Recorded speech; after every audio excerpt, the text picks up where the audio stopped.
आज की शाम हम बात करने जा रहे हैं डॉक्टर सत्यजीत सहाय की। इन्होंने देश में ही नहीं विदेशों में भी अपना जौहर दिखाया है। इन्होंने ऐसे कुछ मरीज को सही किया है जिन्हें दूसरे डॉक्टर लगभग जवाब दे चुके थे। इन्होंने पूरी दुनिया में भारत का नाम रोशन किया।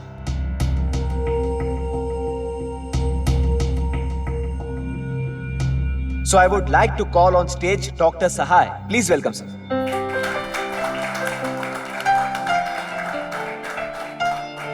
Thank you very much. सबसे पहले तो मैं अचीवर्स क्लब के ट्रस्टीज और सारे कमेटी मेंबर्स का शुक्रिया अदा करता हूं। एक डॉक्टर होने के नाते लोगों की जान बचाना सिर्फ मेरा पेशा ही नहीं बल्कि मेरी पैशन, मेरी पूजा है। मैं कोई भगवान नहीं हूं जो भगवान नहीं, जल्लाद है तू, जल्लाद। अपने लोगों की जिंदगी के साथ खिलवाड़ करना पेशा है तेरा। इसे अवार्ड से नहीं जूतों से सम्मानित करना चाहिए। डॉक्टर सत्यजीत सहाय एक नामी हॉस्पिटल के कार्डियोलॉजी डिपार्टमेंट के हेड, 17 साल का अनुभव, 150 से अधिक सफल ऑपरेशंस, जिनका रुतबा इतना था कि लोग उन्हें भगवान का दर्जा देते थे। उन्हें ऐसे कई पुरस्कारों से सम्मानित किया जा चुका था। भरी सभा में एक 21 साल का लड़का डॉक्टर सहाय को जूता फेंककर जलील करता है। आखिर यह विकलांग लड़का इस कदर गुस्से में क्यों था कि उसने समारोह में प्रेस, मीडिया सबके सामने डॉक्टर सहाय को जूता फेंक कर मारा? कौन था यह लड़का और क्या संबंध था इसका डॉक्टर सहाय के साथ?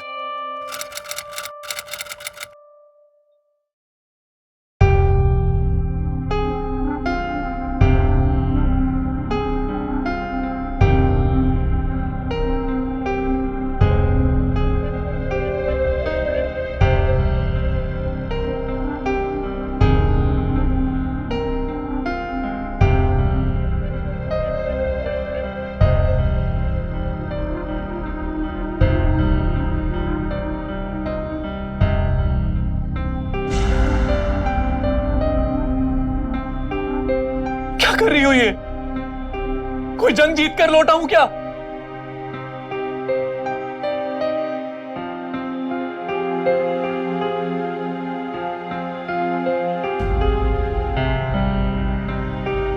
मालती,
And the Best Student Award goes to Mr. Brijesh Gupta.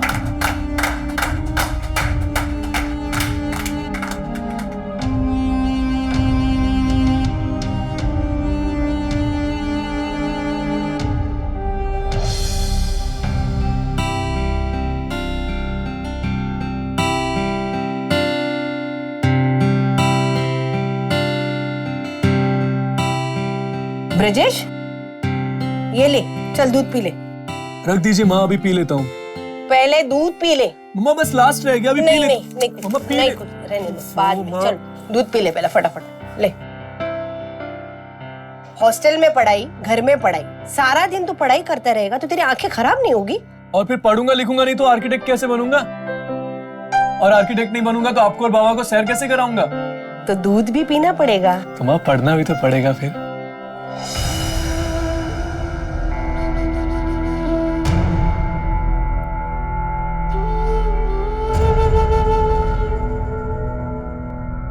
जुग जुग जियो, बड़ा आदमी बनो। हाँ? बड़ा आदमी बनो? अरे भाई, हमारा बेटा पहले ही बड़ा हो चुका है और आदमी भी बन चुका है। अब तो इसे ये आशीर्वाद दो कि बड़ा आर्किटेक्ट बने। इसे आर्किटेक्चर में एडमिशन मिला है। ब्रिजेश, देख तेरे लिए खाना लेकर आई हूँ। तेरे पसंद की आलू गोभी की सब्जी भी मैंने बनाई है। चल जल्दी से मुंह खोल ले। नहीं खाना मुझे, मेरे हाथ सलामत हैं, खा सकता हूं मैं खुद। ठीक है, मैं तेरे लिए पानी ले आती हूँ।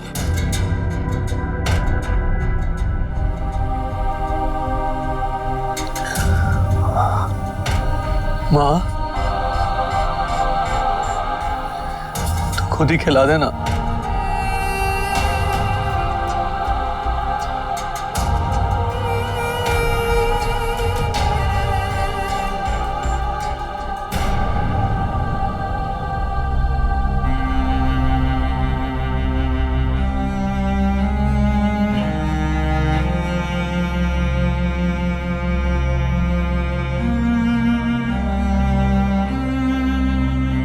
बस माँ, और नहीं।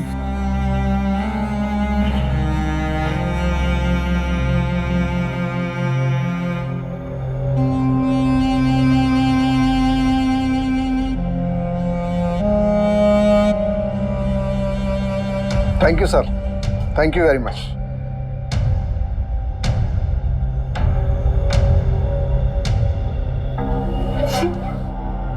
क्या हुआ? देखिए ना, ब्रिजेश ने आज भी 2 ही निवाले खाए। देखो, तुम चिंता मत करो, धीरे धीरे सब कुछ ठीक हो जाएगा। मैंने अभी डॉक्टर मेहता से बात की है ब्रिजेश की कंडीशन के बारे में सेकंड ओपिनियन लेने के लिए। कल का अपॉइंटमेंट भी मिल गया। डॉक्टर मेहता बहुत बड़े न्यूरोलॉजिस्ट हैं और मुझे पूरा यकीन है कि वो हमारी मदद जरूर करें। लेकिन डॉक्टर साहब ने तो कहा था कि... अरे डॉक्टर साहब के कहने से क्या होता है? उनकी कही हुई हर बात पत्थर की लकीर हो जाती है क्या? दुनिया में आज भी चमत्कार होते हैं डॉक्टर साहब।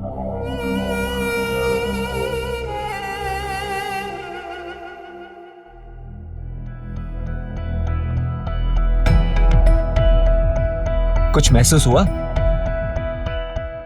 नहीं डॉक्टर। देखिए मिस्टर गुप्ता, ब्रिजेश की रीढ़ की हड्डी की जो नब्ज है वो डैमेज हो गई है, इसलिए उसके शरीर का जो निचला हिस्सा है वो काम नहीं कर पा रहा है। उसे एक्चुअली पैरालाइज हो गया है, इसलिए अब वो दोबारा चल नहीं पाएगा। I am sorry. Brijesh, pass pass pass pass pass, come on come on come on come on.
क्या क्या?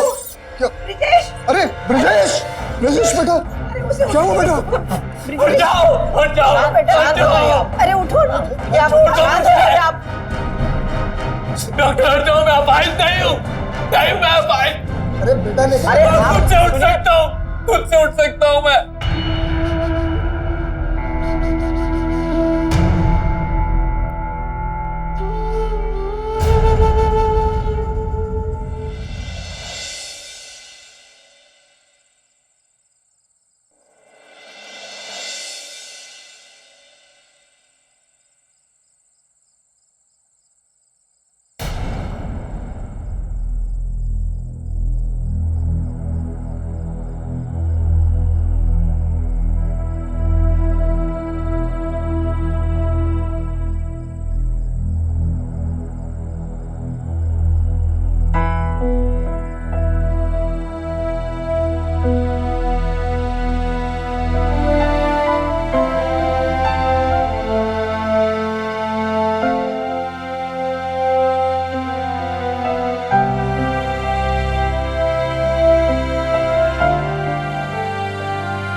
क्या हुआ बेटा?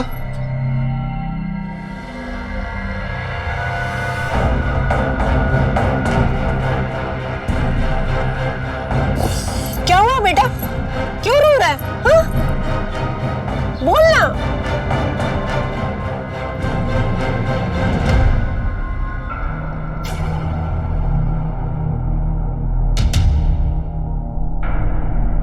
बेटा कोई बात नहीं, चलो मैं तुम्हें बाथरूम ले चलता। आओ बेटा। बाबा, बाबा, मैंने किसी का क्या बिगाड़ा था बाबा?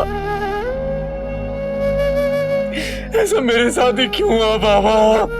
ऐसा मेरे साथ ही क्यों हुआ बाबा? देखो ना, बोझ बन गया हूं आप लोगों में, बोझ बन गया, बोझ बन गया आप लोगों में बाबा।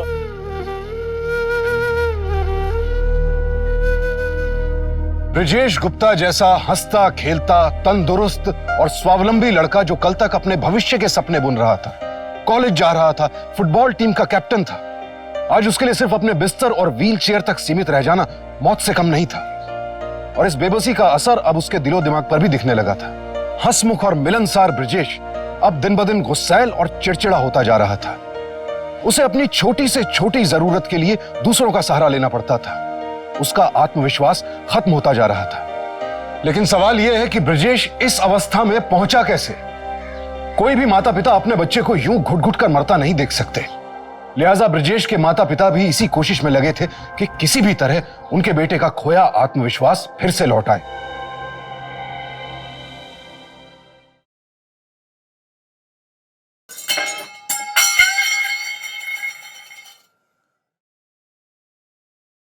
माँ, बाबा,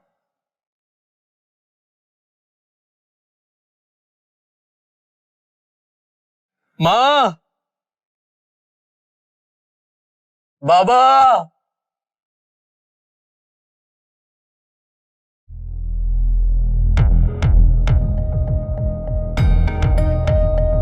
बाबा, माँ,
बेटा। बाबा,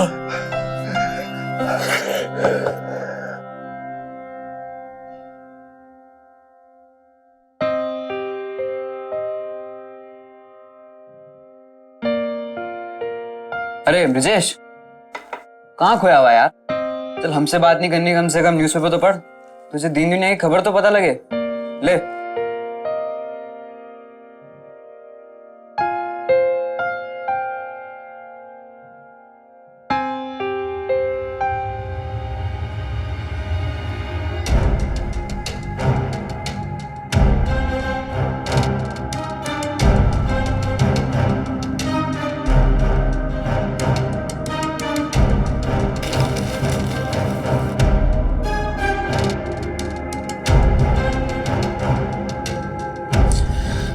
बाबा, क्या हुआ बेटा? डॉक्टर सत्यजीत सहाय को अचीवर्स क्लब की तरफ से सम्मानित किया जाने वाला है। मानवता की सेवा और रोगियों की रक्षा करने के लिए। मुझे वहां जाना है बाबा। ठीक है बेटा।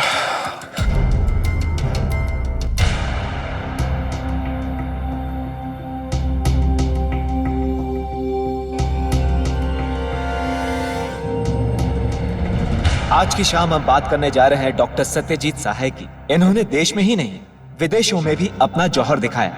इन्होंने ऐसे कुछ मरीज को सही किया है जिन्हें दूसरे डॉक्टर लगभग जवाब दे चुके थे। इन्होंने पूरी दुनिया में भारत का नाम रोशन किया और हमें इन पर गर्व है। So I would like to call on stage doctor Sahay. Please welcome sir.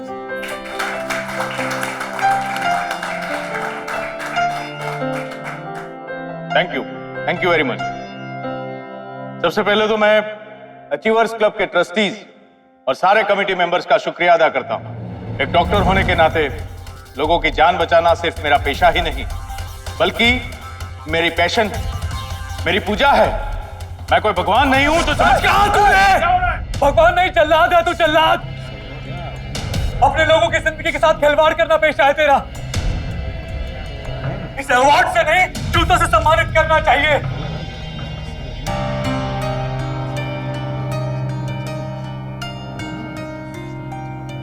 अरे क्या कर रहे हैं आप? सर आपका नाम क्या है और आपने डॉक्टर साहब जैसे महान इंसान के साथ ऐसा क्यों किया? मेरा नाम ब्रिजेश गुप्ता है और डॉक्टर साहब एक महान हस्ती नहीं है।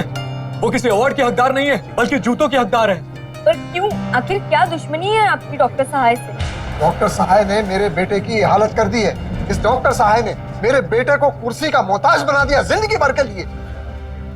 इनसे कहो कि अगर इन्हें हिम्मत है तो अपनी गलती के लिए हमसे माफी मांगे। ये कैसा डॉक्टर है, जिंदगियों से खेलता है और आप लोग इसे अवार्ड देते हैं, अचीवर्स अवार्ड। इसलिए इसको मोहताज बनाने के लिए। ये कैसा डॉक्टर है? आप लोग मीडिया के लोग हैं, आवाज उठाइए हमारे लिए प्लीज। ये डॉक्टर नहीं है, जल्लाद है ये। डॉक्टर साहब आपकी इतनी बेइज्जती आज तक नहीं हुई है। क्या ब्रिजेश गुप्ता और उनके पिता द्वारा लगाए गए सारे इल्जाम सच हैं? डॉक्टर सहाय, क्या ये सच है कि आपकी वजह से ब्रिजेश गुप्ता अपाहिज हो गए हैं? देखिए, अपनी बदनसीबी के लिए दूसरों को जिम्मेदार ठहराने वालों की दुनिया में कोई कमी नहीं। हम जैसे डॉक्टरों पर उंगली उठाना तो आजकल का फैशन हो चला। मुझ पर लगाया गया हर इल्जाम बेबुनियाद है, झूठा है। मैंने आज तक सैकड़ों ऑपरेशंस किए, सैकड़ों लोगों की जान बचाई। किसी एक आदमी का लगाया हुआ इल्जाम मेरे लिए कोई मायने नहीं रखता। मेरी राय में डॉक्टरों की काबिलियत पर उंगली उठाने के बजाय अगर ब्रिजेश गुप्ता जैसे मरीज अपने हालात से समझौता कर जीना सीख ले तो शायद उनकी मुश्किलें कम हो जाएगी। ब्रिजेश गुप्ता और उनके परिवार वालों को तो मेरा एहसान मानना चाहिए कि मैंने ब्रिजेश गुप्ता की जान बचाई। मेरी वजह से आज वो जिंदा है। बाबा, मैं बदनसीब नहीं हूं। मैं बदनसीब नहीं हूं बाबा। मैं समझौता नहीं करूंगा। मैं लड़ूंगा, अपने हक की लड़ाई लड़ूंगा।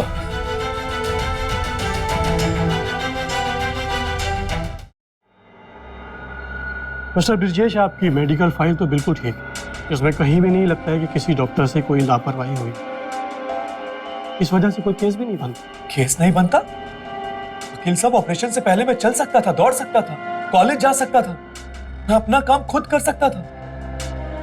और आज अपने माँ बाबा पे बोझ बन गया, एक अपाहिज की जिंदगी जी रहा हूं। और आप कहते हैं कि केस नहीं बनता। एक्चुअली आपके साथ हुआ क्या था? 2 महीने पहले मेरे चेस्ट में एक ट्यूमर डिटेक्ट हुआ था, जिसके चलते हम डॉक्टर सहाय से मिले। उन्होंने 2 दिन के बाद एक सर्जरी करने की सलाह दी और 2 दिन के बाद ऑपरेशन हुआ।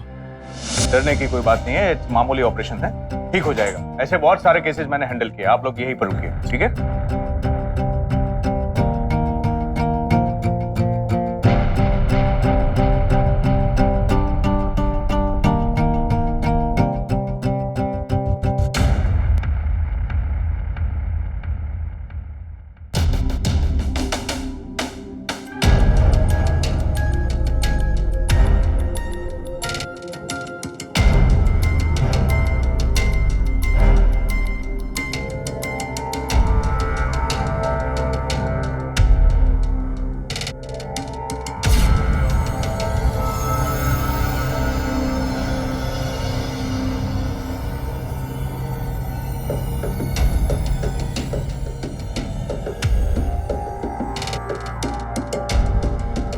क्या हुआ बेटा?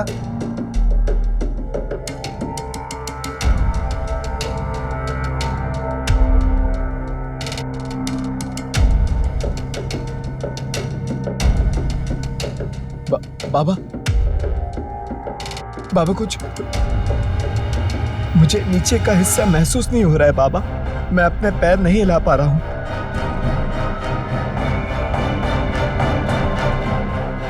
बाबा! और उसके बाद मेरी ये हालत हो गई।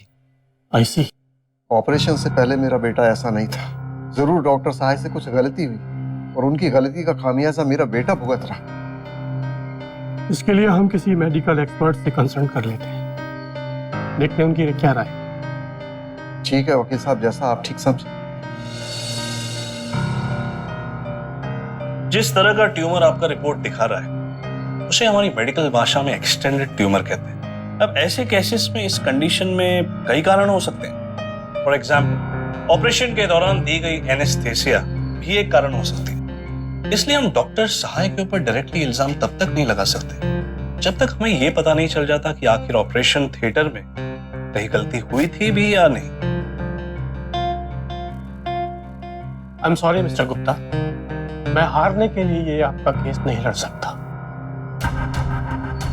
मेरी राय है कि आप किसी और वकील से बात कर लें।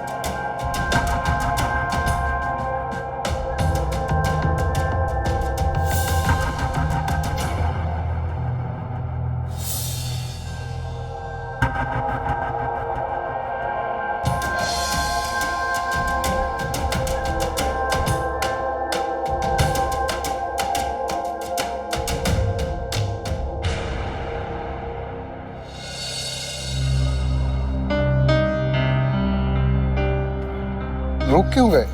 क्या हुआ बेटा? बाबा मैं सोच रहा था कि कोई भी वकील हमारा केस लड़ने को तैयार नहीं, तो क्यों ना मैं खुद ही अपना केस लड़ूं। ये क्या कह रहा है यार तू? ये ठीक कह रहा नकुल। ब्रजेश हमेशा पढ़ाई में अव्वल रहा है और यदि जरूरत पड़ी तो वकालत भी पढ़ूंगा, लेकिन इतनी आसानी से हार नहीं मानूंगा। हमारे कानून में कोई ना कोई ऐसी सहूलियत तो जरूर होगी बाबा जिसके तहत मुझ जैसे लोग भी अपना केस खुद लड़ सकें और न्याय हासिल कर सकें। जरूर, क्यों नहीं बेटा। और तुम फिक्र मत करो, हम सब तुम्हारे साथ हैं। चलो। डॉक्टर सत्यजीत सहाय ने ब्रजेश की छाती में मौजूद एक ट्यूमर का ऑपरेशन किया था, लेकिन ऑपरेशन के बाद ब्रजेश के शरीर का निचला हिस्सा पूरी तरह से बेकार हो गया था।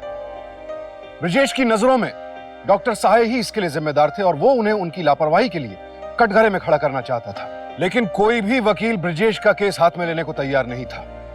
केस इस कदर पेचीदा था कि कोई भी वकील इसमें उलझना नहीं चाहता था। लेकिन ब्रजेश ने तो तय कर लिया था कि वो इस लापरवाही के खिलाफ लड़ेगा। लिहाजा उसने खुद ही अपने मुकदमे की पैरवी करने का फैसला किया। कानूनी किताबें पढ़नी शुरू की, मेडिकल एक्सपर्ट्स से मिला, वकीलों से मिला और 3 महीनों बाद 8 अगस्त सन 2006 को उसने डॉक्टर सत्यजीत सहाय और उस हॉस्पिटल के खिलाफ हाई कोर्ट में मेडिकल नेग्लिजेंस का मुकदमा दायर किया।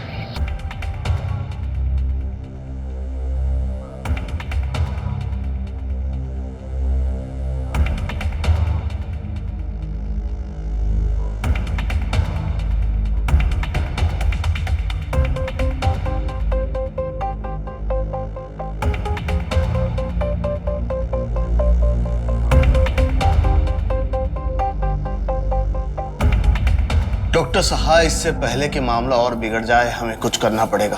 डॉक्टर घोष, डॉक्टर स्वामी, मैं और आप अच्छी तरह से जानते हैं, मैं सिर्फ इस अस्पताल का ही नहीं बल्कि पूरे शहर का सबसे अच्छा हार्ट सर्जन। लोग मुझे मसीहा मानते हैं क्योंकि मैं उनके परिवार वालों को जीवन दान देता हूं। आप लोगों को सिर्फ एक ही काम करना है, इस केस में आप लोगों को मेरा साथ देना होगा। मैंने ऐसा ऑपरेशन कोई पहली बार तो नहीं किया। आज तक किसी और पेशेंट के साथ ऐसा हादसा क्यों नहीं हुआ? सिर्फ ब्रिजेश गुप्ता के साथ ही ऐसा क्यों? जज साहब, मैं डॉक्टर घोष हूं। मैं आशा निधि हॉस्पिटल का ट्रस्टी हूं और डॉक्टर सहाय हमारे हॉस्पिटल के सबसे काबिल डॉक्टर में से एक है। सर, मुझे हॉस्पिटल का डीन बने 4 साल हो चुके हैं और इन 4 सालों में मैंने डॉक्टर सहाय का कोई भी केस फेल होते हुए नहीं देखा है। डॉक्टर सहाय कोई झोला छाप डॉक्टर नहीं है, ये कार्डियोलॉजी डिपार्टमेंट के हेड हैं और अपना काम बखूबी जानते हैं। डॉक्टर सहाय, आपको कुछ कहना है? मिलॉर्ड, मिस्टर ब्रिजेश गुप्ता के साथ जो कुछ भी हुआ बहुत ही बुरा हुआ, लेकिन उसमें मेरी कोई गलती नहीं। मिस्टर ब्रिजेश की रीढ़ की हड्डी पहले से ही कमजोर थी। हमने उसे एनेस्थेसिया का इंजेक्शन दिया तो उसकी बॉडी ने रिएक्ट कर दी। ये सरासर झूठ बोल रहा है योर ऑनर। मैं क्यों झूठ बोलूंगा मिस्टर ब्रिजेश? आपका ट्यूमर कॉम्प्लिकेटेड था जिसे मैंने ऑपरेट किया और उसे निकाल दिया। और ये मेरा पहला केस तो है नहीं, सैकड़ों केसेस हैंडल किए हैं मैंने और सबके रिजल्ट्स पॉजिटिव आए हैं मिलॉर्ड। सैकड़ों लोगों की जान बचाई है मैंने, जिसका मैं सबूत भी दे सकता हूं। गवाहों को पेश किया जाए। जज साहब, पिछले महीने मेरी बेटी 7 साल की हो गई है और वो सब सिर्फ डॉक्टर साहे की बदौलत है, वरना बाकी डॉक्टरों ने तो उसके पैदा होते जवाब दे दिया था। कहा था कि मुश्किल से 1 साल जिंदा रह पाई। आप जा सकते हैं। Thank you metre.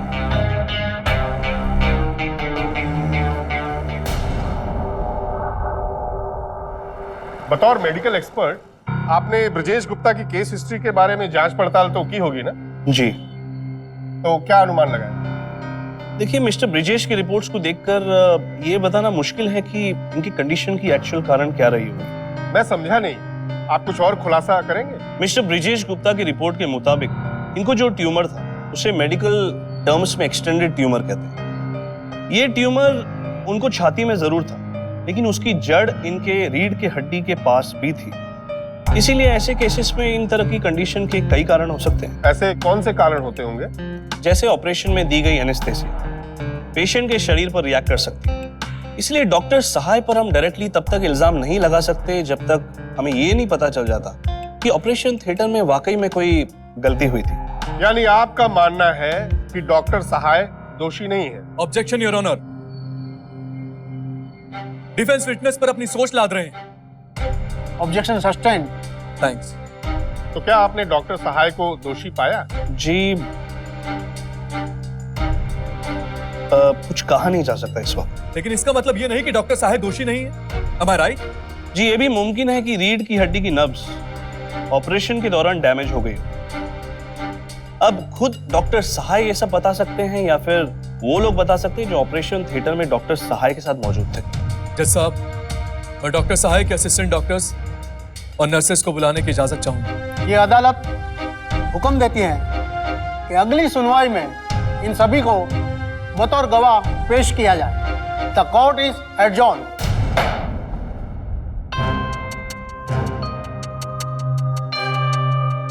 अपराध और इंसाफ के बीच जंग शुरू हो चुकी थी। डॉक्टर सत्यजीत सहाय के इर्द गिर्द कानून का शिकंजा कसता ही चला जा रहा था और उन्होंने अपनी गर्दन बचाने के लिए हर दांव खेलना शुरू कर दिया। अस्पताल प्रशासन को ऊपर से नीचे तक डॉक्टर सहाय ने अपने काबू में कर लिया। डॉक्टर सहाय, आपने जैसा कहा हम लोगों ने कोर्ट में बिल्कुल वैसा ही कहा, लेकिन बात तो बिगड़ती जा रही है। अब आप क्या करेंगे? अगर कोर्ट में उन नर्सिस या डॉक्टर्स में से किसी ने अपना मुंह खोल दिया तो? डॉक्टर घोष, अगर मैं गुनहगार साबित हो गया तो मेरा करियर तो खत्म हो जाएगा, लेकिन साथ साथ आपकी हॉस्पिटल का नाम भी बदनाम हो जाएगा। इसलिए हम सबकी भलाई इसी में है, हम सब मिलकर एक दूसरे का साथ दें। कैसे?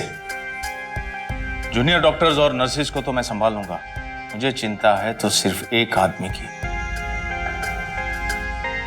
कौन है वो? डॉक्टर जतिन राव। वो कभी झूठ नहीं बोलेगा। डॉक्टर घोष, आप एक काम कीजिए, आप जतिन राव का ट्रांसफर ऐसे दूर दराज के इलाके में करवा दीजिए, बाकी मैं संभाल लूंगा। मैं जो भी कहूंगा, सच के सिवा और कुछ नहीं कहूंगा। मैं मिस्टर ब्रिजेश गुप्ता के ऑपरेशन के समय ऑपरेशन थिएटर में डॉक्टर साई का असिस्टेंट था। ऑपरेशन काफी मुश्किल था, लेकिन डॉक्टर साई ने उनका ट्यूमर सक्सेसफुली निकाला और उनकी जान बच गई। उनके पैरालिसिस के लिए डॉक्टर साई जिम्मेदार नहीं है। योर ऑनर, ऑपरेशन के वक्त डॉक्टर सहाय से कोई गलती नहीं हुई। डॉक्टर सत्यजीत सहाय बिल्कुल निर्दोष है। योर ऑनर, मैं डॉक्टर सहाय के असिस्टेंट डॉक्टर जतिन राव को कटघरे में बुलाने की इजाजत चाहूंगा। योर ऑनर, डॉक्टर राव अब हमारे हॉस्पिटल में काम नहीं करते। आपको जो भी कहना है कटहरे में आके कहिए।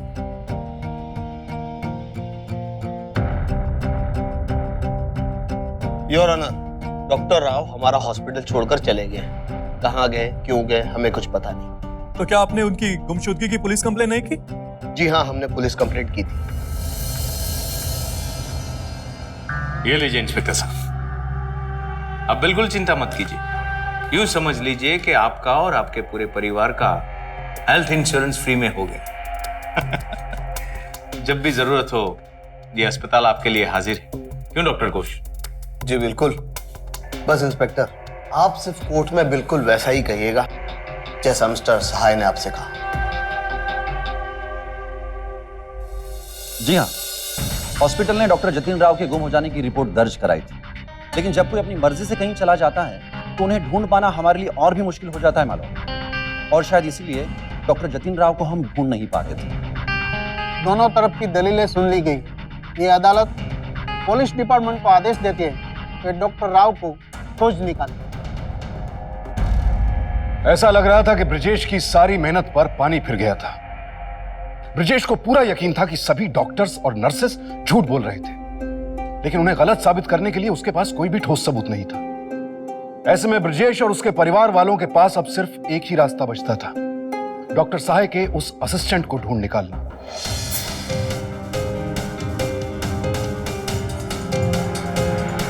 जतिन यहीं रहता था एज ए पेइंग गेस्ट। तो आप बता सकते हैं कि वो कहाँ गया है? जी वो तो मुझे ठीक से पता नहीं है। एक दिन अचानक वो आया और बोला कि मेरा प्रमोशन और ट्रांसफर हो गया है झांसी के किसी अस्पताल में। आपको कुछ पता है कौन सा हॉस्पिटल? ये तो पता नहीं है, लेकिन झांसी के किसी हॉस्पिटल में गया है। जी शुक्रिया। डॉक्टर सहाय, मुझे डर है कि वो लोग डॉक्टर जतिन राव तक पहुंच ना जाए। ऐसे कैसे पहुंच जाएंगे?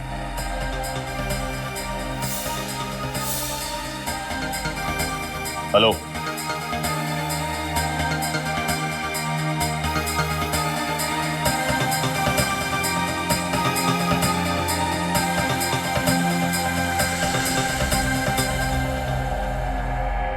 मैडम हमें डॉक्टर जतिन राव से मिलना है। डॉक्टर जतिन राव? जी। देखिए, डॉक्टर जतिन राव नाम का इस हॉस्पिटल में कोई भी डॉक्टर काम नहीं करता। लेकिन मैडम हम तो पता करके आए हैं, वो यही काम करते हैं। देखिए, मैंने आपको कहा ना, इस नाम का कोई भी डॉक्टर यहाँ नहीं है। आप देखिए तो। जी शुक्रिया। चलो बेटा।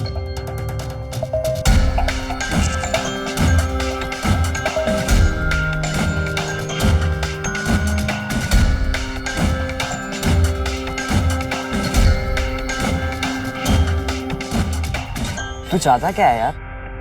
हम लोग यहाँ क्यों बैठे हैं? नकुल ठीक ही कह रहा है। क्यों बैठे हैं हम यहाँ? मुझे पूरा यकीन है बाबा, डॉक्टर जतिन राव इसी हॉस्पिटल में काम करता है। कहीं ना कहीं वो रिसेप्शनिस्ट झूठ बोल रही थी। वो सब ठीक है बेटा, लेकिन यहाँ बैठकर क्या होगा? बाबा, इस हॉस्पिटल में काम करने वाला हर व्यक्ति यहाँ से जरूर गुजरता होगा। ठीक है बेटा, अगर तुम कहते हो तो थोड़ी देर इंतजार कर लेते हैं।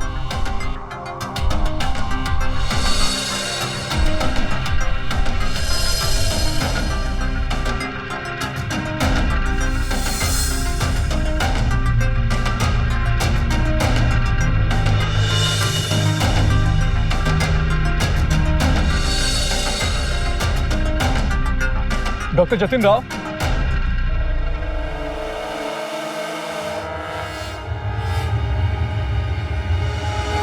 आप ही मेरी आखिरी उम्मीद है डॉक्टर। ऑपरेशन के उस वक्त आप ही ओटी में मौजूद थे और आप जानते हैं कि सच क्या है। प्लीज मेरी मदद कीजिए डॉक्टर। देखिए डॉक्टर, अगर आप डॉक्टर सत्यजीत साय के खिलाफ गवाही दे देंगे तो ब्रजेश के इतने सालों की मेहनत सफल हो जाएगी। मुझे नहीं लगता मैं आपकी कोई मदद कर पाऊंगा। देखिए, डॉक्टर साय कोई छोटे मोटे डॉक्टर नहीं है, ये बात तो आप लोग जाने गए होंगे इतने सालों में। मैं भी एक डॉक्टर हूँ। पानी में रहकर मैं मगरमच्छ से बैर नहीं कर सकता, चाहकर भी आपकी मदद नहीं कर सकता। मेरी नौकरी है, मेरा परिवार है, मेरी एक बेटी भी है। अगर मैं उनके खिलाफ गवाही दूं तो उसका क्या होगा? मैं अपनी बच्ची की जिंदगी बर्बाद नहीं कर सकता। लेकिन डॉक्टर, इस तरह सच्चाई छुपाकर और अपनी जिम्मेदारी से भागकर आप अपनी बेटी को क्या भविष्य देंगे? देखिए डॉक्टर, मैं भी आप ही की तरह अपने बेटे की वजह से मजबूर हूं। मेरी आपसे रिक्वेस्ट है डॉक्टर, आप अपने इस फैसले के बारे में एक बार फिर से सोचिए प्लीज।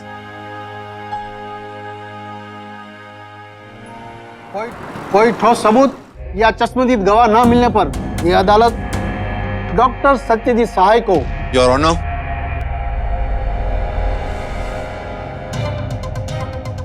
मैं कुछ कहना चाहता हूं।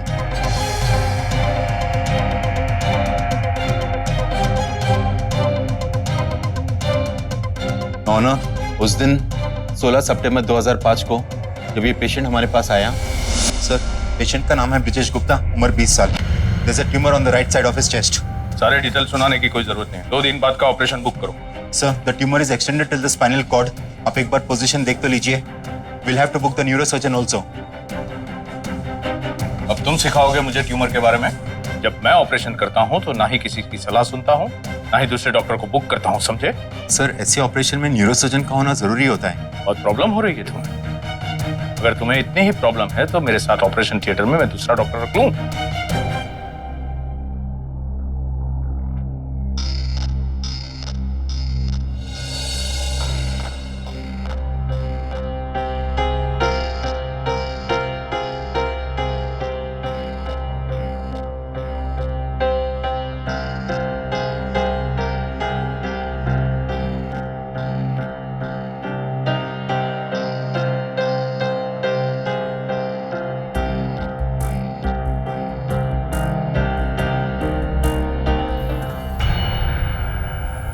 सर, इसके तो रीढ़ की हड्डी के पास की नस कट गई है। हमें न्यूरोसर्जन को बुलाना चाहिए।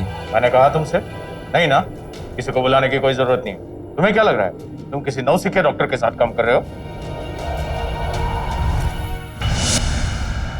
उस दिन जो भी हुआ, मेरे हिसाब से सारी की सारी गलती डॉक्टर सहाय की है। इतना कॉम्प्लिकेटेड ऑपरेशन होने के बावजूद उन्होंने न्यूरोसर्जन को बुलाना मुनासिब नहीं समझा। डॉक्टर सहाय ने यहाँ तक कि पेशेंट की हिस्ट्री भी नहीं देखी, उसके रिपोर्ट्स भी नहीं देखे। और जब मैंने कहा कि न्यूरोसर्जन को बुलाना जरूरी है, उन्होंने मुझे धमकी देकर साइड कर लिया, क्योंकि इनका ईगो बीच में आ रहा था। उसके बाद ऑपरेशन हुआ। ट्यूमर निकालते हुए रीढ़ की हड्डी के पास एक नस कट गई और मिस्टर ब्रिजेश गुप्ता शरीर के नीचे का हिस्सा पूरी तरह से पैरालाइज हो गया।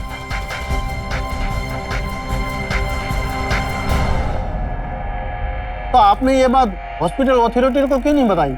डॉक्टर सहाय के डर की वजह से। वो मेरे सीनियर डॉक्टर थे, वो चाहे तो मेरा करियर खराब कर सकते थे।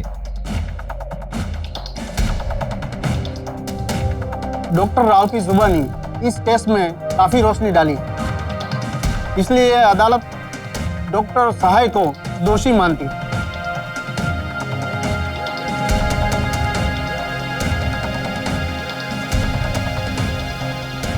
डॉक्टर सहाय ने डॉक्टरी पेशे का अपमान किया है और पेशेंट के साथ विश्वासघात किया है। यह अदालत डॉक्टर सहाय का मेडिकल लाइसेंस रद्द करती है और साथ ही साथ डॉक्टर सहाय को 3 साल की सजा सुनाती है और उसी के साथ डॉक्टर घोष और डॉक्टर स्वामी को जुर्म छुपाने के लिए दोषी मानती है और उसको 6 महीने की सजा सुनाती है और आशा दीदी हॉस्पिटल को ब्रिजेश गुप्ता और उसके परिवार को 1 करोड़ रुपया बतौर हर्जाना चुकाने का आदेश देती है।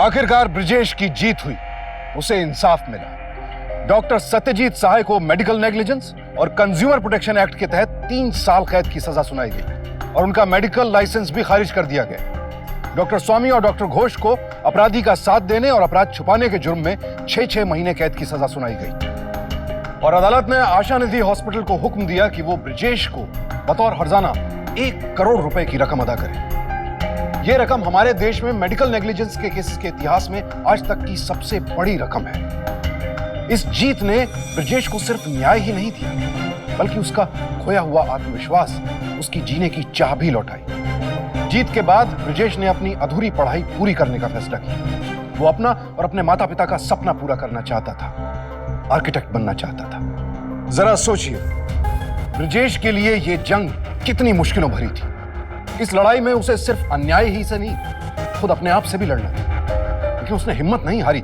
वो लड़ता रहा और नतीजा आपके सामने है। उसकी जंग पूरे देश के लिए एक मिसाल है, जिसमें धैर्य, साहस और उम्मीद से अन्याय को मात देने का फलसफा छिपा है। उम्मीद है कि हम सब ऐसी ही एक मिसाल कायम करने की कोशिश करेंगे। अब मैं सुशांत सिंह आपसे विदा लेता हूं। कल फिर मुलाकात होगी एक और ऐसी ही बेमिसाल कहानी के साथ।